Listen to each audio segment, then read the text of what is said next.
అందరికీ తెలంగాణ ఉద్యమ అభినందనలు. అధ్యక్ష, మిత్రులారా, ఎంఆర్పిఎస్ ఉద్యమం ఆవిర్భావం నుండి అరుణోదయ ఆ వర్గీకరణకు గొంతుకై నిలిచింది. ఇది కొత్తగా మేమేం చెప్పుకునేది కాదు. ఆనాటి నుండి ఈనాటి వరకు వర్గీకరణ న్యాయమైనటువంటి డిమాండ్, చట్టబద్ధమైంది, ప్రజాస్వామికమైంది అనేటువంటి దాంట్లో సందేహమే లేదు. అది ఇప్పుడు చేస్తున్నటువంటి, అంటే నోటికాడికి వచ్చినటువంటి ముద్దను తన్నేస్తే ఎంత బాధగా ఉంటుందో ఆ బాధలో ఉన్నాం. ఇందులో వేరే రకమైనటువంటి ఆలోచన ఏం లేదు. రాత్రి అనుకోకుండా నేను ఇస్మాయిల్ భాయ్ ఒక చోట కలిసినాం.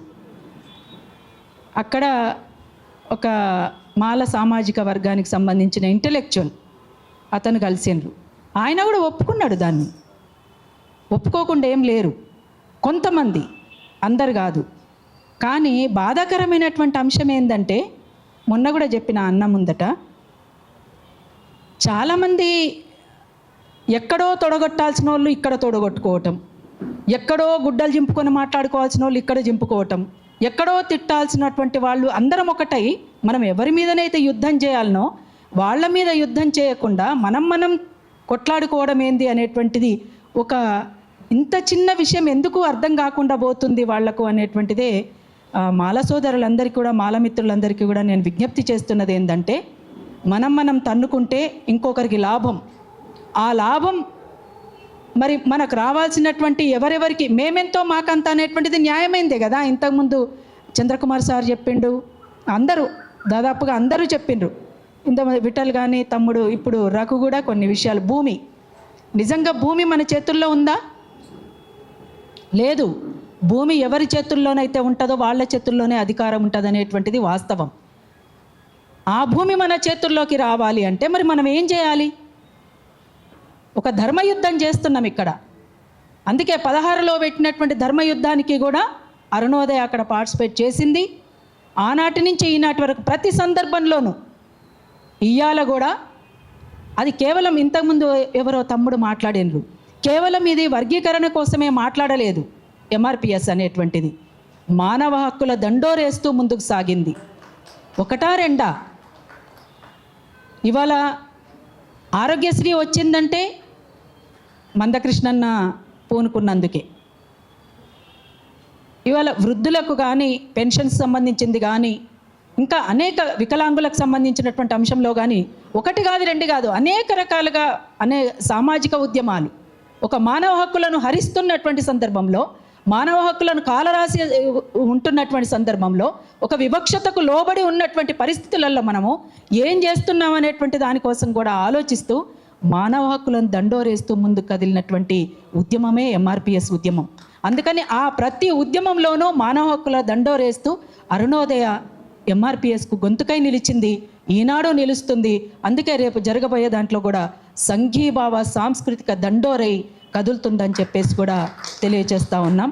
అందుకనే ఇవాళ ప్రపంచమంతా కూడా, ఇక్కడే కాదు, ఈ రెండు రాష్ట్రాల్లోనే కాదు, ఈ దేశంలోనే కాదు, ప్రపంచంలో ఉన్నటువంటి ఈ వర్గీకరణకు అనుకూలమైనటువంటి శక్తులు ఎవరెవరైతే ఉన్నారో, అందులోనూ మాల సోదరులలో, మాల మిత్రులలో ఉన్న వాళ్ళు కూడా ఖచ్చితంగా మీరంతా కూడా సంఘీభావంగా మేము ఉన్నామని చెప్పేసి మీరు ఏ రూపంలో మీరు తెలియచేస్తారో తెలియచేయండి అని చెప్పేసి వారికి కూడా నేను విజ్ఞప్తి చేస్తూ ఉన్నాను. ఇది ఎవరికో లాభపడటానికో ఎవరికో ఉపయోగపడటానికో మనం లేము, ఇంకా చాలు ఇప్పటి వరకు ఉన్నటువంటిది. అందుకని ఇది చాలా న్యాయమైనటువంటి డిమాండ్ కనుక ఈ డిమాండ్ పట్ల ఏమిటి అనేటువంటిది ఒక పునాదిలోకి వెళ్ళి మనం చూడాల్సినటువంటి అవసరం ఉంది. మీకు అందరికీ ఒక విషయం చెప్పాలి. మన కూతవేటు దూరంలో ఉన్నటువంటి దౌలతాబాద్ మండల్ సూరంపల్లి గ్రామంలో మొన్నటి వరకు కూడా చెరువులోకి దిగనటువంటి దళితులు ఉన్నారంటే నమ్ముతారా? బహుజన బతుకమ్మగా మేము తీసుకుపోయి అందులోకి దింపినాం. అది అవునన్నా కాదన్నా ఒక గొప్ప విప్లవాత్మకమైనటువంటి మార్పు అది. అసలు ఆ చెరువు మాది కాదు అనుకున్నారు.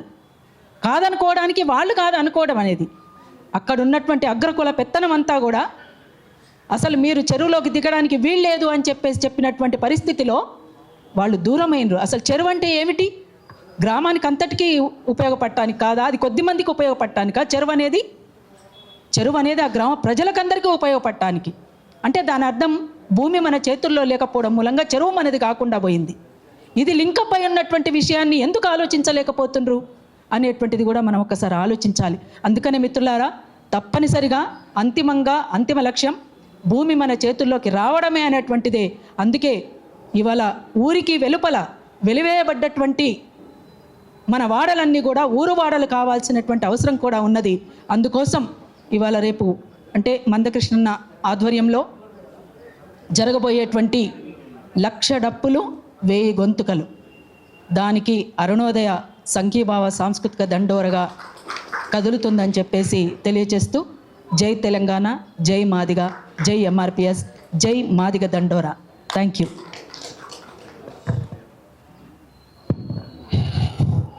So thanks Vimalakka. జై మాదిగ దండోరా, జై ఎంఆర్పిఎస్, జై మహిళ. ఓకే, జై మహిళ. ఒక డిమాండ్ వస్తుంది యాక్చువల్గా ఏంటంటే ఈ తర్వాత ఈ వర్గీకరణ ఈ ఉద్యమం తర్వాత కూడా కొంచెం ఎస్సీ అట్రాసిటీస్ కేసు బీసీల మీద ఎక్కువ దాదాపు 90% ఉంటున్నాయి. దాన్ని కూడా అసలు సామరస్యంగా మనం కూర్చొని అసలు వాస్తవం ఏంటిది అవాస్తవం ఏంటి అంటే సమాజంలో బాగా వివక్ష మాత్రం ఉన్నది. అక్క ఇంతకుముందు చెప్పినట్టు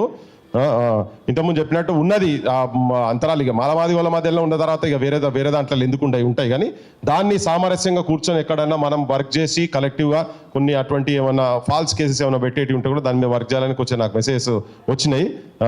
దాని మీద వేద్దాం. ఈ లోపల ఒక 30 సెకండ్స్ ఒక పల్లవి అక్క పాడే ముందు ఒక 30 సెకండ్లు ఇంతకుముందు రఘు చెప్పిండు కదా, మాదాసి కురువా అని చెప్పి అంటే ఆ సమస్య కూడా లేవనెత్తిండు. సరే, అవన్నీ డీప్గా కాకుండా దాని ప్రతినిధి ఒకరు ఇక్కడ మా తెలంగాణ ఎంప్లాయీస్ ఫెడరేషన్ నుంచి ఉన్నాడు అన్న. ఒక 30 సెకండ్సే. ఓకే సరే, అయితే ఒక్క నిమిషం పాట అయిపోయిన తర్వాత. పాట మొత్తం కాదు, పల్లవే. ఇది 16లో మహిళలు గుంజుకుంటే తప్పియ్యారు కదా. ఈ 16లో మేము ధర్మయుద్ధం అన్న ఆధ్వర్యంలో జరిగినటువంటి సభలో పాడినటువంటిది రచన మిత్ర.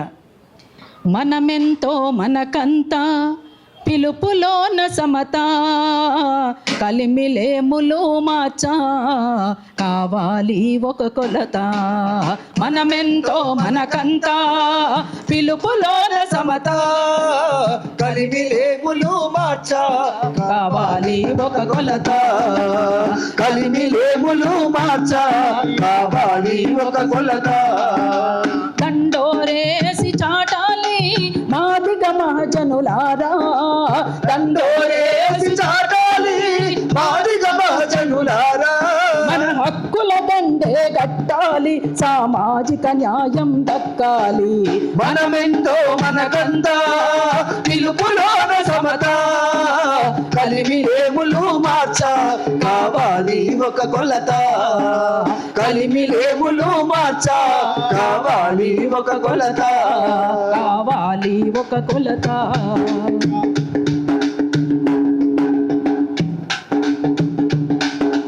మనమెంతో మనకంతా పిలుపులోన ఘనత, మనమెంతో మనకంతా పిలుపులోన ఘనత.